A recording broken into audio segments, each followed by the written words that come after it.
Good morning and Happy New Year. We are still within the octave of Christmas, and today on January 1st, the church celebrates a special holy day, a holy day in honor of Mary, the Mother of God. I would like to call your attention to two verses in chapter 2 of Luke's Gospel.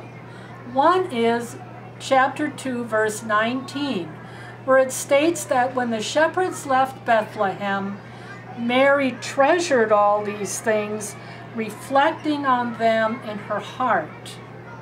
And in verse 51, after Jesus has been found in the temple at the age of 12, the gospel tells us that he went home to Nazareth, and Mary again kept all these things in her heart. So we're going to be talking about the words ponder and treasure today. But I'd like to digress for a few minutes and share with you a story. Several years ago, when I was the DRE at Holy Angels in Darboy, our little parish was growing by leaps and bounds. And we decided that we had to have 3 First Communion Sundays. We'd have to have the children and their families in church in the afternoon for a special Mass just for them.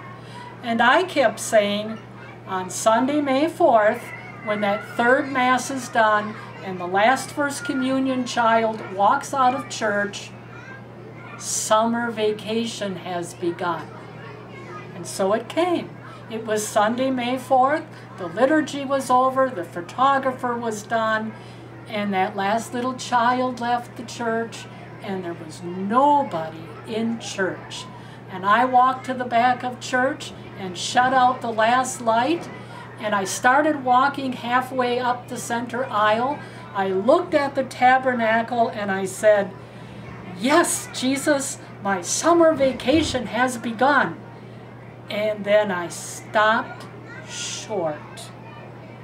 And all of a sudden, in front of my eyes, rolled all the First Communion parent meetings, the 96 books I had written in, the First Communion retreats I had conducted, the practices we had gone through, and my eyes filled with tears, and all I could say was, "Thank you for calling me simply to be of service in your church."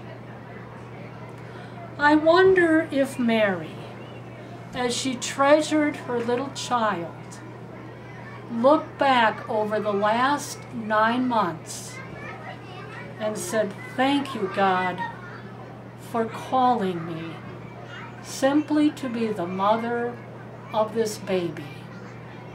What did she treasure? What did she ponder in the stable and at home at Nazareth?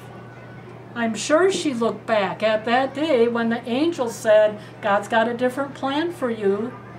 I'm sure she looked back at those moments with Elizabeth when Elizabeth said, "Blessed are you who believed that what was promised would be fulfilled." I'm sure she treasured that holy night when angels sang and the poorest of the poor came to worship. So my question for you is, as the Christmas season begins to wind down, is simply, what's in your treasure box? What do you ponder as you look back? What memories will you hold on to and reflect on? What thank you will you say to God?